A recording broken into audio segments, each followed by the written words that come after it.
បាទទូរទស្សនិកជនវគ្គនេះយើងខ្ញុំភ្ជាប់ទូរស័ព្ទទៅភ្នាក់ងារប្រចាំការនៅតាមបណ្ដាខេត្តបន្តទៀតគឺ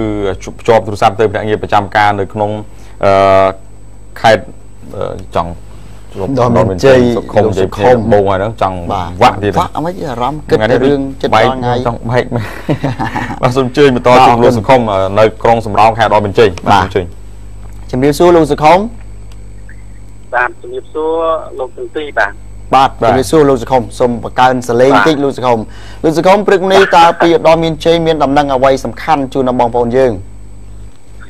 បាទព្រឹកនេះពីខេត្តឧត្តមមានជ័យ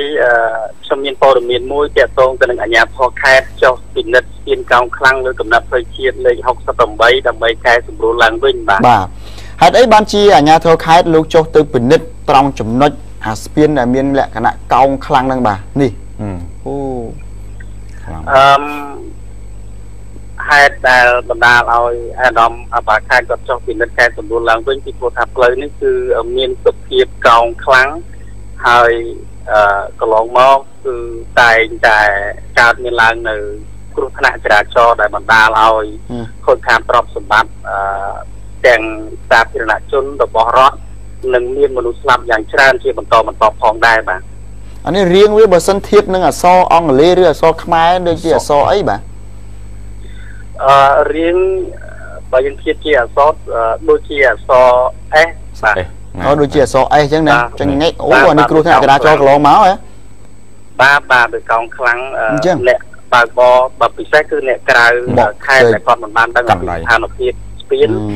មិនមានការប្រុងប្រយ័ត្នស្ថិតនៅក្នុងល្បឿនលឿនទៅហេតុការណ៍ជាបន្តបាទអញ្ចឹងហើយបានច្បាប់គេសរសេរថាផ្លូវកោងត្រូវបន្ថយល្បឿនទោះបីយើងមិនដឹងស្ថានភាពផ្លូវខាងមុខវាយ៉ាងម៉េចក៏ដោយបានណាយើងបន្ថយល្បឿននៅពេលផ្លូវកោងយើងអាចគ្រប់គ្រងបានបត់បែនបានណាតែយើងលេងមកវាយវឹបមកវាជ្រុលទៅបាត់បត់អត់តាន់មិនអញ្ចឹងណាឥ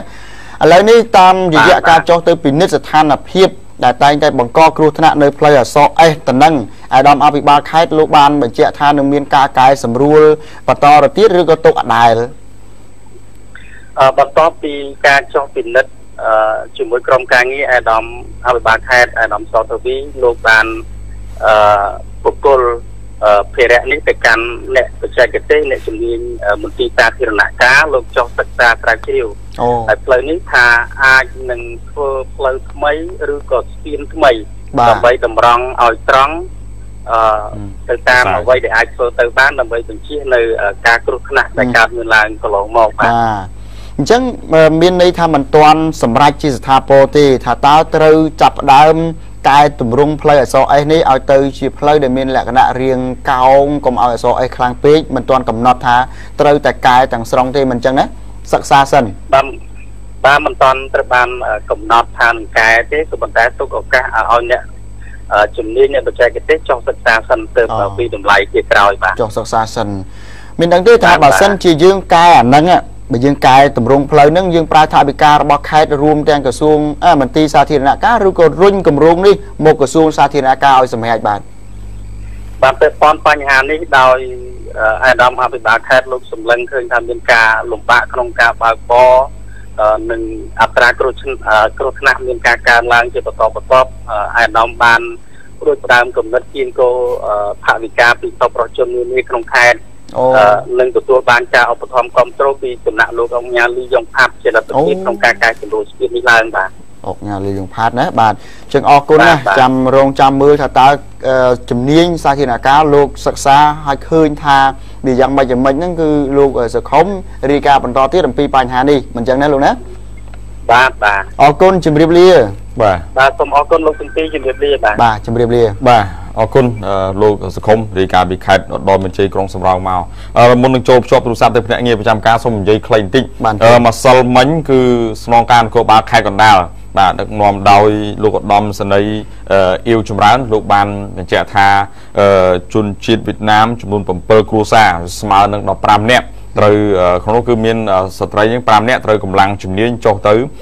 ឃុំប៉ុស្តិ៍ត្រើយស្លាស្រុកស្អាងចាប់ខ្លួន នៅថ្ងៃទី20ម្សិលមិញហ្នឹងក្រោយពីរកឃើញថាពួកគេនឹងគ្មានលិខិតឆ្លងដែននិងគ្មានអត្តសញ្ញាណច្បាស់លាស់អញ្ចឹងទេកំពុងតែរៀបចំបែបបទការងារបញ្ជូនមកក្រសួងមហាផ្ទៃហើយបន្តបញ្ជូនទៅខាងគណៈយុវឋានអន្តរប្រវេសដើម្បីបញ្ជូនពួកគេទៅប្រទេសដើមកំណើតវិញបាទគុណសូមភ្ជាប់ទូរស័ព្ទទៅភ្នាក់ងារប្រចាំការនៅក្នុងខេត្តព្រះសីហនុជួបនឹងលោកកំហៃតើលោកកំហៃប្រដឹងមានអ្វីផ្លាយពីខាងលោកសុខុមក្រុងសំរោងឧត្តរមានជ័យបាទសូមជួយជួបលោកអរគុណច្រើនជំរាបសួរលោកកំហៃបាទជំរាបសួរលោកសុខាបាទជំរាបសួរផងដែរលោកបត្រាបាទជំរាបសួរលោកកំហៃពីខេត្តព្រះសីហនុខេត្តដែលសម្បូរទៅដោយគ្រឿងសមុទ្រមានអ្វីរាយការណ៍ចុំស្ងាត់ជើងបាទជំរាបសួរបាទសូមអញ្ជើញតើមានអ្វីរាយការណ៍ព្រឹកនេះបាទអាយ៉ាដូចមិនធាទេលោកសុខាព័ន្ធយុវជនកម្ពុជាខេត្តព្រះសីហនុរួមវិធីបំពុះកលបត់ខ្មែរលើទូទាំងខេត្តនោះ23អង្គផងដែរបាទសូមអញ្ជើញលំអិតត្មងខ្ញុំនឹងសួរសំណួរថាមិនទេដល់ពេលប៊ូសនៀកអញ្ចឹងហេតុអីបានជារៀបចំពិធីហ្នឹងបាទជុំវិញការរៀបចំប៊ូសនៀកនេះដែរក៏អាយដាមសលុនស្រនអភិបាលរងខេត្តព្រះសីហនុជាប្រធានសហព័ន្ធយុវជនកម្ពុជាបានដឹកនាំក្រុមយុវជនទូទាំងខេត្តជាង200នាក់ចូលរួមបំពុះកលបត់ខ្មែរចំនួន23អង្គនៅថ្ងៃនេះក្នុងការចូលរួមចំណាយខែរក្សាទំនៀមទម្លាប់ប្រពៃណីជាតិខ្មែរនិងព្រះពុទ្ធសាសនាដែលជាសាសនារបស់រដ្ឋឲ្យបានគង់វង្សថិតថេរដែលមានតាំងពីបុរាណកាលមកឲ្យមាននិរន្តរភាពបន្តទៅគ្រប់សម័យកាលតែចូលស្ដាប់ប្រសាសន៍របស់អាយដាមផងដែរបាទអូសូមអញ្ជើញស្ដាប់ការបញ្ជាក់របស់អាយដាមបាទសូមអញ្ជើញយើងបង្កើតយើងរួបរวมគ្នាបង្កើតឲ្យមានកម្មវិធីបំពុះនេះឡើងជូនដល់កុលបុត្ររបស់យើងដើម្បីន័យទី1គឺថាឲ្យលោកបានដើរតាមផ្លូវព្រះពុទ្ធសាសនាជៀសផុតពីអំពើបាយមុខអីផ្សេងទី2គឺថាថ្ងៃនេះយុវជនយើងខ្ញុំនឹងគឺបានចូលរួមប្រហែលជាង200នាក់បាទលោកកំហៃមានអ្វីចុងក្រោយបន្ថែមបាទអាយដាមបន្តថាក្នុងនាមប្រធានសហព័ន្ធសហភាពយុវជនកម្ពុជាមានមនសិការរៀបចំប្រមូលយុវជនដែលជាជនអ្នកក្រីក្រមានបំណងចង់បួសតែឪពុកម្ដាយពុំមានលទ្ធភាពបំពុះកូនក៏ទៅសហភាពសហព័ន្ធយុវជនកម្ពុជាខេត្តមកធ្វើការបំពុះដើម្បីមានការរៀនសូត្រទាំងផ្នែកផ្លូវលោកនិងផ្លូវធម៌ដើម្បីបញ្ជាឲ្យផុតពីក្មេងដំណើរក្មេងពីលាអាវ៉ាសែក្មេងប្រើប្រាស់គ្រឿងញៀនដែលសង្គមបាត់ពើមនិងចូលរួមចំណាយការពីមាតុភូមិភូមិសុវត្ថិភាពផងដែរបាទប៉ុន្តែបួសនឹងប្រហែលជារយៈពេលប្រមាណភាសាមើលទៅមានកំណត់ទេក្នុងនោះមានសាមណេរនិងភិក្ខុបាទមានសាមណេរនិងភិក្ខុផងមានសាមណេរភិក្ខុប៉ុន្តែមិនដឹងថាត្រូវប្រមាណភាសាទេទៅតាមនិស័យណានិស័យបានមកភាសាក៏បានទៅនេះជាការតាមនិស័យរបស់ភិក្ខុនិងសាមណេរមួយដែលបានចូលរួមក្នុងវិស័យពុទ្ធសាសនានេះបាទបាទយ៉ាងណាក៏បានចូលរួមចំណែកអប់រំចិត្តឲ្យបានល្អភាសាដែរនេះអាដាមឈៀមហ៊ីមប្រធានក្រុមភាសាខេត្តព្រះសីហនុបាទអរគុណជម្រាបលាលោកកំហៃបាទជម្រាបលាបាទអរគុណបាទជម្រាបលាពេលឮខ្យល់មកថាខេត្តព្រះសីហនុដូចជាចង់មានការផ្លាស់ប្ដូរថ្នាក់ដឹកនាំទៀតខាងណាចាំមើលបាទហើយនេះក៏ឮសូរខ្យល់មុនហ្នឹងគឺយើងឮសូរខ្យល់ថាផ្លាស់ប្ដូរស្នងការឲ្យផ្លាស់ប្ដូរមែនបាទឥឡូវលើខ្យល់ទៀតណាហើយលោកខ្យល់ស្ងប់ទៅវិញជួនកាលអាចគុំទៀតណាបាទអរគុណណាសូមអនុញ្ញាតបញ្ចប់ត្រឹមហ្នឹងហើយនៅពេល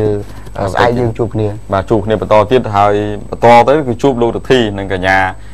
សុភាលោកនឹងជម្រាបជូនរឿងរ៉ាវសំខាន់កើតឡើងក្នុងសង្គមជាពិសេសគឺសារដែលបងប្អូនសាធារណជនផ្ញើមកកាន់ស្ថានីយ៍ទូរទស្សន៍ហងមាស HD TV នេះពេលនេះខ្ញុំបាទឈឿនបុត្រាខ្ញុំបាទទូចសខៈសូមអរគុណសូមគោរពលាស្អែកជួបគ្នាចាប់ពីម៉ោង6ព្រឹកបន្តទៀតបាទ